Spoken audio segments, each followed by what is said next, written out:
കേരളത്തിൽ ജനനാൽ ഭാഗ്യവാന്മാരായി മാറണമെങ്കിൽ, അല്ലെങ്കിൽ ജീവിതം കൊണ്ട് ഭാഗ്യവാന്മാരായി മാറണമെങ്കിൽ, ഒന്നുകിൽ കൈക്കൂലി കിട്ടുന്ന ഒരു ജോലി കിട്ടണം, അതല്ലെങ്കിൽ അഴിമതി കാണിക്കാൻ മനസ്സുള്ള ഒരു രാഷ്ട്രീയ പ്രവർത്തകനാണ്. ജോലി കിട്ടണമെന്നുള്ള ഒരു പ്രധാനപ്പെട്ട പ്രശ്നം പബ്ലിക് സർവീസ് കമ്മീഷൻ്റെ ടെസ്റ്റ് എഴുതണം. ഏറ്റവും പ്രധാനപ്പെട്ട കാര്യം പഠിക്കണം എന്നുള്ളതാണ്. 7ാം ക്ലാസ്സും സൈക്ലിംഗ് പറഞ്ഞെങ്കിലേ ഒരിടത്ത് പണ്ട് ഒരു അറ്റൻഡറായിട്ട് കിട്ടുമായിരുന്നു. ഇപ്പോൾ അത് 10ാം ക്ലാസ് ആക്കി തോന്നും. അപ്പോൾ മിനിമം 10ാം ക്ലാസ് വിദ്യാഭ്യാസമെങ്കിലും ഒരാൾ നേടിയിരിക്കണം. പക്ഷേ നമ്മുടെ രാജ്യം ഭരിക്കാൻ, നാട് നന്നാക്കാൻ ഇറങ്ങാൻ വിദ്യാഭ്യാസ യോഗ്യതയെ ആവശ്യമില്ല. അത് നാട് നന്നാക്കണമെന്ന് ഒരു വെളിപാട് തോന്നിയാൽ അപ്പോൾ തന്നെ നേരെ നാട്ടിലോട്ടിറങ്ങി നാട് നന്നാക്കാനുള്ള പ്രവർത്തനം ആരംഭിക്കാം. ജനങ്ങളെ ആഹ്വാനം ചെയ്യണം. പിന്നെ ജനങ്ങളുടെ ചെലവിലാണല്ലോ ബാക്കി കാര്യങ്ങളെല്ലാം നടക്കുന്നത്. എന്ന് പറഞ്ഞാൽ ഒന്നാം തരം പാരസൈറ്റുകളാണ് നമ്മുടെ രാഷ്ട്രീയ നേതാക്കന്മാർ. അവരെ ആഹാരം കഴിക്കാൻ, അവർക്ക് വസ്ത്രം ധരിക്കാൻ, അവർക്ക് വാഹനം വാങ്ങിക്കാൻ, അവർക്ക് മദ്യപിക്കാൻ, ഇതിനെല്ലാം പണം പൊതുസമൂഹമാണ് കൊടുക്കുന്നത്. പൊതുസമൂഹം തീറ്റിപ്പോറ്റുന്ന ഒരു വിഭാഗമാണ് നമ്മുടെ രാജ്യത്തെ പ്രൊഫഷണൽ രാഷ്ട്രീയക്കാർ. ആ പ്രൊഫഷണൽ രാഷ്ട്രീയക്കാരനാകാൻ ഒന്നും വേണ്ട. ഭാഗ്യമുണ്ടെങ്കിൽ ഏത് പദവിയിലും എത്താം. പഞ്ചായത്ത് മെമ്പർ തൊട്ട് പാർലമെൻറ്റ് മെമ്പർ വരെയാകാം, അല്ലെങ്കിൽ പഞ്ചായത്ത് മെമ്പർ തൊട്ട് മുഖ്യമന്ത്രി വരെയാകാം, വേണമെങ്കിൽ പ്രധാനമന്ത്രിയുമാകാം. ഇതാണ് നമ്മുടെ ജനാധിപത്യത്തിൻ്റെ ഒരു സംവിധാനം. ഇവിടെ നിർഭാഗ്യവാന്മാരായ ഒരു വിഭാഗം ആളുകളുണ്ട്. അതായത് അഴിമതിക്കാരല്ലാത്ത ഉദ്യോഗസ്ഥന്മാർ. ഇപ്പോൾ അഴിമതിക്കാരായ ഉദ്യോഗസ്ഥന്മാരെ എടുക്കുമ്പോൾ 4 തരത്തിലുള്ള ഉദ്യോഗസ്ഥന്മാരുണ്ട്. ഒന്ന് അഴിമതിക്കാരായ ഉദ്യോഗസ്ഥന്മാർ തന്നെ. എന്തിനും അവർ പണം കൊടുത്തെങ്കിലേ കാര്യങ്ങൾ ചെയ്യുകയുള്ളൂ. കാരണം അവർക്ക് അഴിമതി അല്ലെങ്കിൽ കിമ്പളം അത് അവരുടെ അവകാശമാണ്. ശമ്പളം അവരുടെ മാറ്റിവെക്കപ്പെട്ട വേതനമാണ്. മറ്റേ ഇത് അവരുടെ അവകാശമാണ്. രണ്ടാമതൊരു ഭാഗമുള്ളത് ഒരു കാരണവശാലും അഴിമതി കാണിക്കാത്ത ഉദ്യോഗസ്ഥന്മാർ. ഇപ്പോഴും വളരെ ഒരു മൈക്രോസ്കോപ്പിക് മൈനോറിറ്റിയാണ് എങ്കിലും അഴിമതി കാണിക്കാത്ത ഉദ്യോഗസ്ഥന്മാർ തീർച്ചയായിട്ടും നമ്മുടെ ഗവൺമെൻറ് സർവീസിലുണ്ട്. പിന്നെ മൂന്നാമതൊരു വിഭാഗം അഴിമതി കാണിക്കാൻ അവസരം കിട്ടാത്തത് കൊണ്ട് അഴിമതി കാണിക്കാത്തവർ. കിട്ടാത്തതുകൊണ്ടാണ് അവർ അഴിമതി കാണിക്കാത്തത്. കിട്ടിയാലും അഴിമതി കാണിച്ചേരും. പിന്നെ 4ാമത്തെ വിഭാഗം അഴിമതി കാണിക്കാൻ അവസരമുണ്ടായിട്ടും അഴിമതി കാണിക്കാത്തവർ. ഇതാണ് നമ്മുടെ ഉദ്യോഗസ്ഥന്മാരുടെ ചിത്രമെടുത്താലും അതോടൊപ്പം തന്നെ രാഷ്ട്രീയക്കാരുടെ ചിത്രമെടുത്താലും നമുക്ക് കാണാൻ കഴിയുന്ന കാര്യം. അപ്പോൾ ഇവിടെ നമ്മളിങ്ങനെ താമസിക്കുമ്പോൾ ഈ കേരളത്തിനെ സംബന്ധിച്ചിടത്തോളം, കേരളത്തിലെ ഏത് രാജ്യത്തെ എവിടുത്തെ ജനങ്ങളെ സംബന്ധിച്ചിടത്തോളം നമുക്ക് പ്രധാനമായിട്ട് വേണ്ടത് ഒന്ന് ഫുഡാണ്, ആഹാരം വേണം. ഷെൽട്ടർ, കിടപ്പാടം വേണം. 3 ഡ്രസ്സ് വേണം. അപ്പോൾ ആഹാരവും കിടപ്പാടവും വസ്ത്രവും നമ്മുടെ പ്രാഥമികമായ ആവശ്യമാണ്. ഈ പ്രാഥമികമായ ആവശ്യം കിട്ടിക്കഴിഞ്ഞാൽ പിന്നെ ബാക്കി കാര്യങ്ങളൊക്കെ നമുക്ക് പുറകെ വന്നാൽ മതി. ഇവിടെ ഞാൻ പറയാൻ ആഗ്രഹിക്കുന്നത് കഴിഞ്ഞ ദിവസത്തെ പത്രത്തിൽ വന്ന 2 പ്രധാനപ്പെട്ട വാർത്തകളാണ്. അതിലൊന്ന്, DA അവകാശമല്ല എന്ന് ഇടതുപക്ഷ ഗവൺമെൻറ് കേരള ഹൈക്കോടതിയിൽ സത്യവാങ്മൂലം നൽകിയിരിക്കുന്നു. സത്യവാങ്മൂലമാണ് നൽകിയത് എന്ന് ഓർത്തിരുന്നോണം. സത്യവാങ്മൂലം നൽകിയിരിക്കുന്നു. കഴിഞ്ഞ ദിവസത്തെ 2 പ്രമുഖ പത്രങ്ങൾ മലയാള മനോരമയും മാതൃഭൂമിയും കൊടുത്ത പ്രധാനപ്പെട്ട വാർത്ത DA അവകാശമല്ല. അതുതന്നെയാണ് സത്യവാങ്മൂലത്തിൽ പറയുന്നത്. കേരള സർക്കാർ ജീവനക്കാർക്ക് DA അവകാശമല്ല എന്ന് പറയുന്ന ഇടതുപക്ഷ സർക്കാരാണ്. NGO യൂണിയൻ സഖാക്കൾ ഇനി എന്ത് പറഞ്ഞാലും, AKPCTയിലെ അധ്യാപക ശ്രേഷ്ഠന്മാരെന്ത് പറഞ്ഞാലും, അതുപോലെ ഇടതുപക്ഷക്കാർ എന്ത് പറഞ്ഞാലും ശരി, DA അവകാശമല്ല എന്ന് കേരള ഹൈക്കോടതിയിൽ സത്യവാങ്മൂലം കൊടുത്തിട്ടുണ്ട് കേരള സർക്കാർ. ഇതാണ് വാസ്തവം. പക്ഷേ മലയാള മനോരമയും മാതൃഭൂമിയും ഇത്ര വലിയൊരു പ്രാധാന്യം ഈ വാർത്തയ്ക്ക് കൊടുത്തപ്പോഴേ ദേശാഭിമാനി അതിന് കൊടുത്ത തലക്കെട്ടാണ് വളരെ രസകരമായ ഒരു തലക്കെട്ട്. ദേശാഭിമാനി കൊടുത്തിരിക്കുന്ന തലക്കെട്ട് DA കുടിശ്ശിക, കേന്ദ്രം കടമെടുപ്പ് പരിധി വെട്ടിക്കുറച്ചതും പരിഗണിക്കണമെന്ന് സർക്കാർ. ആ ടൈറ്റിലിൽ ഒരു ചെറിയ സംഭവമുണ്ട്. അത് ഇടതുപക്ഷക്കാരടക്കം ഒന്ന് വായിക്കണം. എല്ലാത്തിനും ന്യായീകരിക്കാൻ ഇറങ്ങുന്ന ന്യായീകരണ തൊഴിലാളികൾ ഇന്ന് വായിക്കണം. കേന്ദ്രം കടമെടുപ്പ് പരിധി വെട്ടിക്കുറച്ചതും പരിഗണിക്കണം. വേറെ കാര്യങ്ങൾ പരിഗണിക്കണം. കേന്ദ്രം കടമെടുപ്പ് പരിധി വെട്ടിക്കുറച്ചതും കൂട്ടത്തിൽ പരിഗണിക്കണം. ഇതാണ് പറയുന്നത്. ഏതിൻ്റെയൊക്കെ കൂട്ടത്തിലാണ് ഇത് പരിഗണിക്കേണ്ടത്? അതുകൊണ്ട് തന്നെ മലയാള മനോരമയുടെയും മാതൃഭൂമിയുടെയും വാർത്തകൾ ഞാൻ മാറ്റിവെക്കുന്നു.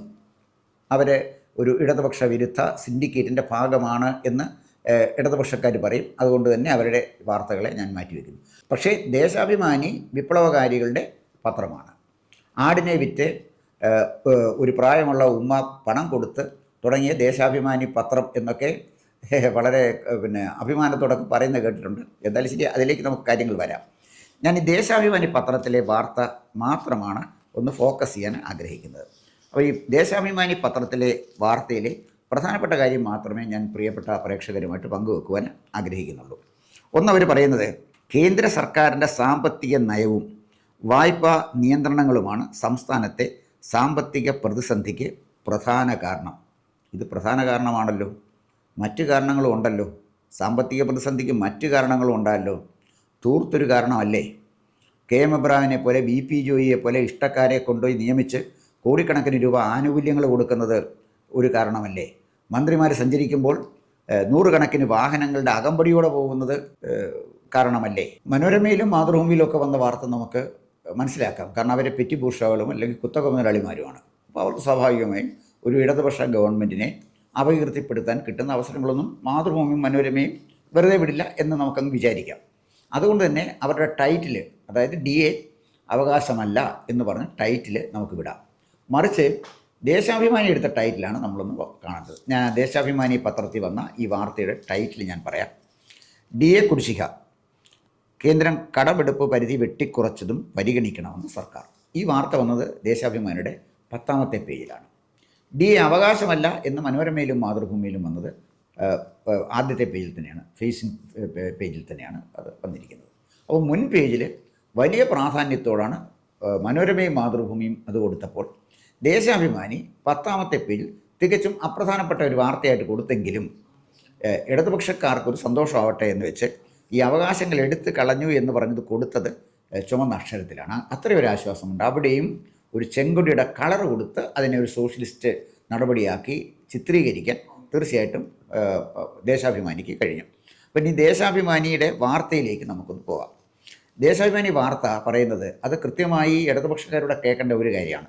ദേശാഭിമാനി പറയുന്നത് കേന്ദ്ര സർക്കാരിൻ്റെ സാമ്പത്തിക നയവും വായ്പാ നിയന്ത്രണങ്ങളുമാണ് സംസ്ഥാനത്തെ സാമ്പത്തിക പ്രതിസന്ധിക്ക് പ്രധാന കാരണം. അത് പ്രധാന കാരണമല്ലേ ഉള്ളൂ സഖാവി എന്ന് പറഞ്ഞാൽ അപ്രധാനമായ വേറെ ചില കാരണങ്ങളില്ലേ? ഈ അപ്രധാനമായ കാരണം എന്താണ്? മുഖ്യമന്ത്രി അടക്കമുള്ള മന്ത്രിമാർ യാത്ര ചെയ്യുമ്പോൾ വേണ്ടി വരുന്ന എസ്കോട്ട്, അവരുടെ ചെലവ്, BP ജോയി, KM എബ്രഹാം തുടങ്ങി അടുത്തുൾ പറ്റിയ ഉദ്യോഗസ്ഥന്മാർക്ക് ലക്ഷക്കണക്കിന് പ്രതിമാസം ആനുകൂല്യങ്ങൾ കൊടുത്തുകൊണ്ട് അവരെ നിയമിച്ചു വെച്ചിരിക്കുന്നത്. 2.5 വർഷം കഴിയുമ്പോൾ മന്ത്രിമാരുടെ പേഴ്സണൽ സ്റ്റാഫിലേക്ക് ആളുകളെ എടുത്ത് എല്ലാവർക്കും പെൻഷൻ കൊടുക്കാനുള്ള സംവിധാനം ഏർപ്പെടുത്തിയത്. പിന്നെ തോന്നുന്നവർക്കൊക്കെ തോന്നുന്ന പോലെ പണം വീതിച്ചു കൊടുക്കുന്നത്. ഇതൊക്കെ ഈ സാമ്പത്തിക പ്രതിസന്ധിക്ക് കാരണങ്ങളല്ലേ സഹാക്കളെ? പ്രധാന കാരണം കേന്ദ്ര സർക്കാരിനെ പറഞ്ഞ് നമുക്കങ്ങ് രക്ഷപ്പെടാമെന്ന് വിചാരിച്ചാൽ തന്നെ ഈ ഗവൺമെൻറ് നടത്തിയ ധൂർത്തും അനാവശ്യ ചെലവുകളും ഈ പ്രതിസന്ധിക്ക് കാരണമല്ല എന്നാർക്കെങ്കിലും പറയാൻ കഴിയുമോ? അതുകൊണ്ടാണ് വളരെ ബോധപൂർവം ദേശാഭിമാനി പറയുന്നത് കേന്ദ്ര സർക്കാരിൻ്റെ സാമ്പത്തിക നയങ്ങളും നിയന്ത്രണങ്ങളും ഈ സംസ്ഥാനത്തെ സാമ്പത്തിക പ്രതിസന്ധിയിലെ കാരണങ്ങളിലൊന്നാണ്. മറ്റു കാരണമൊക്കെ ദേശാഭിമാനി അവിടെ മറച്ചു പിടിക്കുന്നു. ഇനി രണ്ടാമത്തെ കാര്യം നോക്കാം. ഇത് കേരളമടക്കം സുപ്രീം കോടതിയിൽ ചോദ്യം ചെയ്തിരിക്കുകയാണ്. കടമെടുപ്പ് പരിധി വെട്ടിക്കുറച്ചതിനെക്കുറിച്ച് അനുകൂല വിധി ഉണ്ടായാൽ കുടിശ്ശിക അടക്കമുള്ള ആവശ്യങ്ങൾ പരിഗണിക്കാനാകും. കൊടുക്കാനാകും എന്നല്ല, പണ്ട് കാമരാജ് നാട പറഞ്ഞ പോലെ പാർക്കലാം, അതാണ് പറഞ്ഞിരിക്കുന്നത്. ഈ കുടിശ്ശിക കിട്ടിയാലും സഖാക്കളായ ഉദ്യോഗസ്ഥന്മാരെ, പെൻഷൻകാരെ നിങ്ങൾക്കിത് കിട്ടുമെന്നില്ല, പരിഗണിക്കും. പിന്നെ പരിഗണിക്കുന്നത് നമ്മുടെ സഖാക്കളാണ്. DA കുടിശ്ശിക നിഷേധിച്ചതും നമ്മുടെ സഖാക്കളാണ്. കൊണ്ടു നടന്നതും നീയെ ചാപ്പ, കൊണ്ടു കൊല്ലിച്ചതും നീയെ ചാപ്പ. അതാണ് ഈ വാർത്ത വായിച്ചപ്പോഴേ എനിക്ക് തോന്നിയ ഒരു കാര്യം.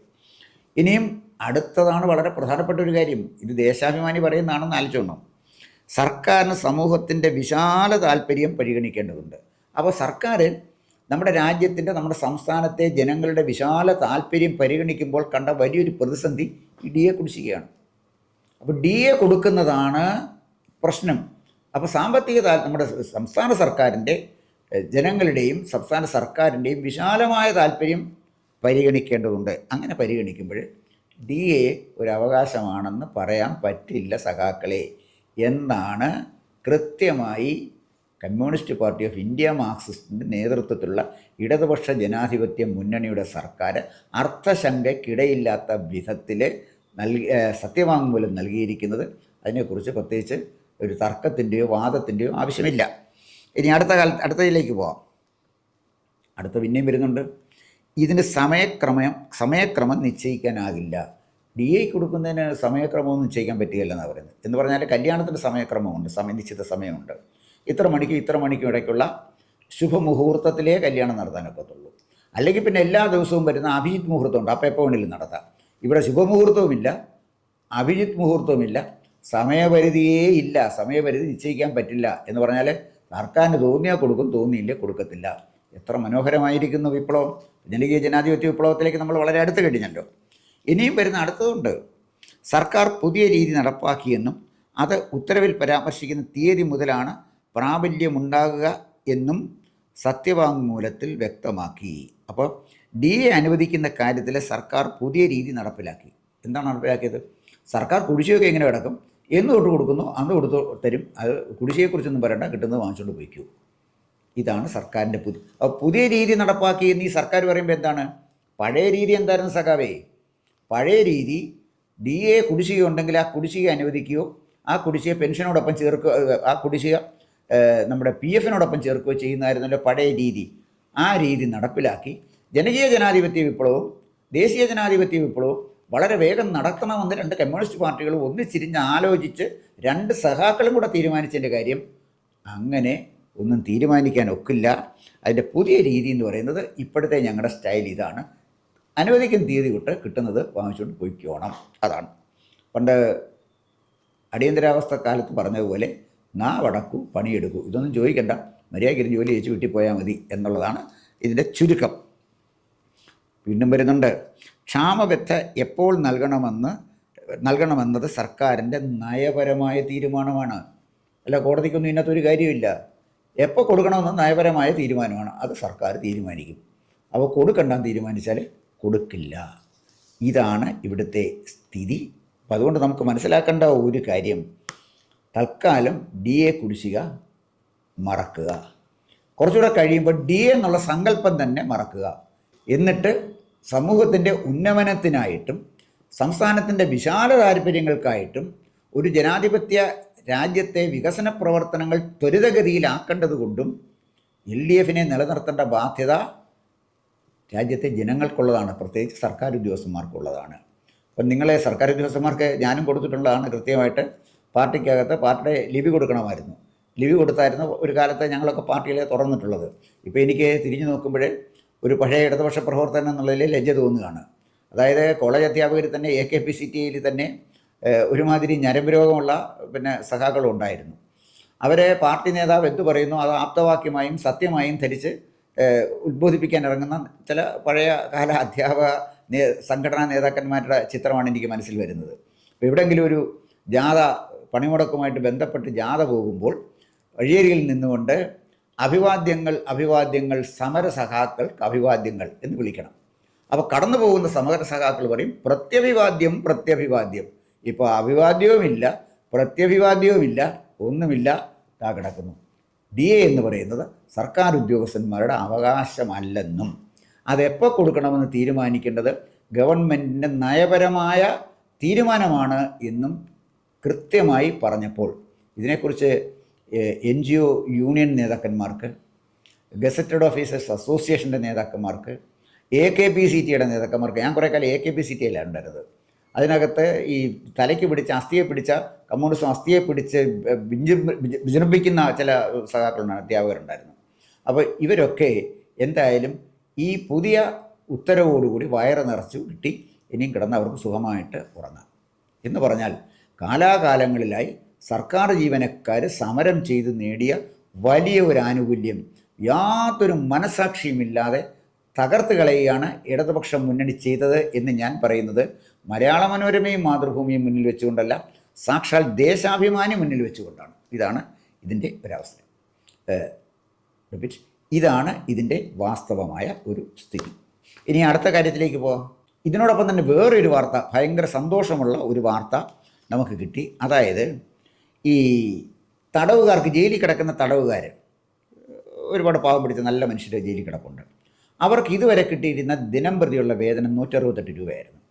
അത് നേരെ 620 രൂപയായിട്ട് വർദ്ധിപ്പിച്ചു കൊടുത്തു. അപ്പോൾ 620 രൂപയായിട്ട് എന്തിനാണ് വർദ്ധിപ്പിച്ചു കൊടുത്തിരിക്കുന്നത്? തടവിൽ കിടക്കുന്ന തടവ് പുള്ളികളിലെ വലിയൊരു ഭാഗം നമ്മുടെ സഖാക്കളാണ്. അവരുടെ കാര്യം നോക്കട്ടെ. അതും സമൂഹത്തിൻ്റെ വിശാലമായ താല്പര്യം സംരക്ഷിക്കാനാണ്. ഇതും സർക്കാരിൻ്റെ നയപരമായ തീരുമാനമാണ്. ഈ തീരുമാനമെടുക്കുന്നതിന് ഈ കടമെടുപ്പ് പരിധി വെട്ടിക്കുറച്ചത് തടസ്സമായില്ല എന്നുള്ളതും ജയിലിന് പുറത്തുള്ള സഖാക്കൾ കൃത്യമായി മനസ്സിലാക്കണം. ഇത് കൂടുതൽ ഒരു പ്രശ്നവും നമുക്ക് ഉണ്ടായില്ല. എന്നിട്ട് 168 രൂപയിൽ നിന്ന് നേരെ വർദ്ധിപ്പിച്ചത് 620 രൂപയായിട്ട്. ഇവിടെ നമ്മൾ കാണേണ്ടത് ആശാ വർക്കർമാർക്ക് ഒരു ദിവസം കിട്ടുന്ന വേതനം വെറും 400 രൂപയാണ്. അതുപോലെ തന്നെ തൊഴിലുറപ്പ് പദ്ധതിക്ക് പോകുന്നവർ വെട്ടുകയും കിളയ്ക്കുകയൊക്കെ ചെയ്യണ ഈ പാവങ്ങൾ, അവർക്ക് കിട്ടുന്നത് വെറും 369 രൂപയാണ്. കശുവണ്ടി തൊഴിലാളികളായിരുന്നല്ലോ കൊല്ലത്ത് അധികാരത്തിൽ കയറ്റിക്കൊണ്ടിരുന്നത്, അവർക്ക് കിട്ടിയിരിക്കുന്നത് 530 രൂപയാണ്. കയർ തൊഴിലാളിക്ക് 468 രൂപയും. അപ്പം കശുവണ്ടി തൊഴിലാളിയും കയർ തൊഴിലാളിയും ആശാ വർക്കേഴ്സും ഒക്കെ അടക്കമുള്ള അധ്വാന വർഗത്തിന് കിട്ടുമ്പോൾ ഇതാകുമ്പോൾ പ്രത്യേകിച്ച് അധ്വാനമൊന്നുമില്ല. ചെറുതായിട്ടൊരു അധ്വാനം വരുന്ന വല്ലവരും കൊല്ലാൻ പോകണം, തല്ലാൻ പോകണം, പിടിച്ചു പറിക്കാൻ പോകണം, എങ്ങനെയെങ്കിലും പോയി ജയിലിലൊന്ന് കയറിക്കഴിഞ്ഞാൽ കിട്ടുന്ന ഏറ്റവും വലിയ കംഫർട്ട് എന്താണെന്ന് ചോദിച്ചാൽ മനുഷ്യൻ്റെ പ്രാഥമികമായ ആവശ്യങ്ങളെല്ലാം സർക്കാർ ചെയ്തു തരും. നമുക്ക് ഫുഡ് കിട്ടും, പണം കൊടുക്കണ്ട. ഷെൽട്ടർ കിട്ടും, താമസിക്കാൻ സൗകര്യം കിട്ടും, പണം കൊടുക്കണ്ട. ഡ്രസ്സ് കിട്ടും, പണം കൊടുക്കണ്ട. പിന്നെ കിട്ടുന്ന ഈ 620 രൂപ എന്ന് പറയുന്നത് മറ്റ് പ്രത്യേകിച്ച് ചിലവൊന്നുമില്ലാതെ നമുക്കവിടെ ഉപയോഗിക്കാൻ പറ്റുന്ന പണമാണ്. ഈ പണത്തിൻ്റെ കണക്കൊന്ന് എടുത്ത് നോക്കിയപ്പോഴേ ഒരു മാസം 620 രൂപ വെച്ച് കിട്ടുകയാണെങ്കിൽ 18,600 രൂപയാണ് ഒരു മാസം തടവിൽ കിടക്കുന്ന ആളുകൾക്ക് കിട്ടുന്നത്. തടവിൽ കിടക്കുന്ന ആളുകളെന്ന് പറഞ്ഞാൽ മാന്യന്മാരായിട്ടിരിക്കുന്ന സ്ഥലമല്ല, ലോ ഒബേയിങ് സിറ്റിസൺസിനെ അല്ല, നിയമം അനുസരിക്കാത്തവരാണ് ജയിലിൽ പോയി കിടക്കുന്നതെന്നൂടെ മനസ്സിലാക്കണം. ജയിലിന് പുറത്തുള്ളവന് നിയമം അനുസരിച്ച് മാനം മര്യാദയ്ക്ക് താമസിക്കുന്നവന് അവകാശം കൊടുക്കില്ല. അവന് DA അവകാശമല്ല, അവന് കൊടുക്കണമെങ്കിൽ നയപരമായ തീരുമാനം വേണം, എന്തെല്ലാം വേണം ഇവിടെ. അപ്പോൾ ഇത് 18,600 രൂപ ഒരു മാസം ഇവർക്ക് കിട്ടുമ്പോൾ ഒരു വർഷം ഈ തടവ് പുള്ളികൾക്ക് കിട്ടുന്നത് 2,23,200 രൂപയാണ് ഒരു വർഷത്തേക്ക് ഇവർക്ക് കിട്ടുന്ന വേതനം. അപ്പോൾ ഒരു വർഷം കൊണ്ട് ഇറങ്ങിപ്പോകുന്നവന്, ഒരു വർഷം കിടന്ന് ഇറങ്ങിപ്പോകുന്നവന് 2,23,200 രൂപയെ കിട്ടുള്ളൂ.